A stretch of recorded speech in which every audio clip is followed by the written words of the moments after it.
کیا کمی ہے ہماری زندگی میں؟ شاید توکل کی کمی ہے، قرآن پڑھنے کی کمی ہے، عبادات کی کمی ہے، حلال اور حرام کی پرواہ کرنے کی کمی ہے، نظروں کی حفاظت کرنے کی کمی ہے. ہماری زندگی میں کچھ کمی ہے جس کی وجہ سے ہم اللہ تعالیٰ کے اس اللہ تعالیٰ کے ناموں کی وجہ سے ہم we are not living to our fullest. ایک شخص اس کو 1000 دینار چاہیے تھے. وہ ایک شخص کے پاس گیا، اپنے جاننے والے کے پاس، اور کہا کہ مجھے 1000 دینار چاہیے. تو اس نے کہا کہ ٹھیک ہے میں تجھے دے دوں گا، بس تو ضامن ایک لے آ جو اس کی ضمانت دے اور گواہ لے آ، میں تمہیں دے دوں گا، مجھے پرابلم نہیں ہے. وہ شخص مسکین تھا، کوئی اس کے جاننے والا نہیں تھا، لیکن اللہ والا تھا وہ. اس نے کہا دیکھ میری بات سن، میرا ضامن بھی اللہ ہے اور میرا گواہ بھی اللہ ہے. میں اللہ کو گواہ بنا کے کہہ رہا ہوں کہ میں تمہیں واپس کروں گا. اس کو اس بندے کی تقوی پہ یقین آیا اور اس نے کہا کہ چلو میں دے دیتا ہوں، یہ اللہ کو گواہ بنا رہا ہے، اتنا بڑا جھوٹا تو نہیں ہوگا. اس نے دے دیا. اس نے کہا میں تجھے اللہ کے اس نام پہ تجھ پہ میں ٹرسٹ کرتا ہوں.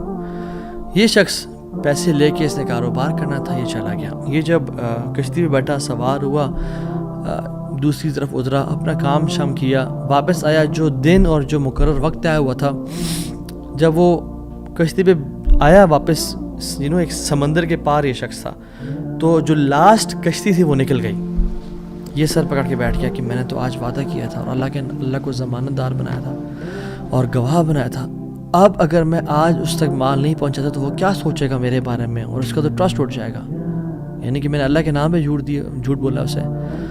تو آخری کشتی چلی گئی تھی. اس کے بعد تو کشتی نے اس دن جانا نہیں تھا. تو اس نے کیا کیا کہ یا اللہ میں نے تجھے ضمانت دار بنایا ہے اور تجھے میں نے گواہ بنایا ہے، تو تیرا کام ہے اس مال کو پہنچانا. اس نے ایک ووڈ لاگ لیا، اس میں سوراخ کیا، اس میں اس 1000 دینار، سبحان اللہ، 1 دینار از اے گولڈ کوائن. اور آپ ایک گولڈ کوائن کی آج آپ ورتھ لگا لیں، ان لیکس، ان ملینز. اس نے کیا کیا، اس کو اس ووڈ لاگ میں ڈالا، پرچی لکھی اور اس میں ڈال کے بسم اللہ پڑھ کے آگے بہا دیا. کیسا قادر ہے، کیسا قدیر ہے. اس نے اس ہواؤں کو رخ پھیر دیا اور وہ بندہ وہاں انتظار کر رہا تھا، اور اس کے بندے کے پاس وہ ووڈ لاگ پہنچا اور اس نے اس کو دیکھا. اس میں پرچی تھی اور پرچی نکالی اور اس کو کھول کے دیکھا کہ اس کے 1000 دینار تھے. وہ بڑا حیران ہوا کہ یہ مجھ تک کیسے پہنچے. خیر، یہ جو شخص تھا جس نے بیچے تھے، یہ اگلے دن دوبارہ جو سب سے پہلی کشتی ملی اس پہ روانہ ہوا اور اس بندے کے پاس پہنچا اور 1000 دینار لے کے الگ سے کہ پتہ نہیں وہ پہنچے نہیں پہنچے، میں اس کو اس کا حق تو دے دوں. اس نے کہا کہ یہ تمہاری امانت، معذرت تھوڑی تاخیر ہو گئی مجھ سے. کہتے ہیں تو کل تم نے مجھے پیسے نہیں بھیجے؟ کہتے میں نے بھیجے. پھر اس نے کہا جس رب پہ تو نے توکل کیا ہے نا، جس رب کو تو نے ضمانت دار بنایا تھا، اس رب نے تیرا مال مجھ تک پہنچا دیا، مجھے اس مال کی ضرورت نہیں ہے. اللہ تعالیٰ کے نام جو مسلمان جانتا ہو کہ میرا رب میں یہ کوالٹیز ہیں، اور یہ تو صرف 3 ہیں اور ہزاروں ہیں اس کے علاوہ، وہ کیسے بات پریشان ہو سکتا ہے؟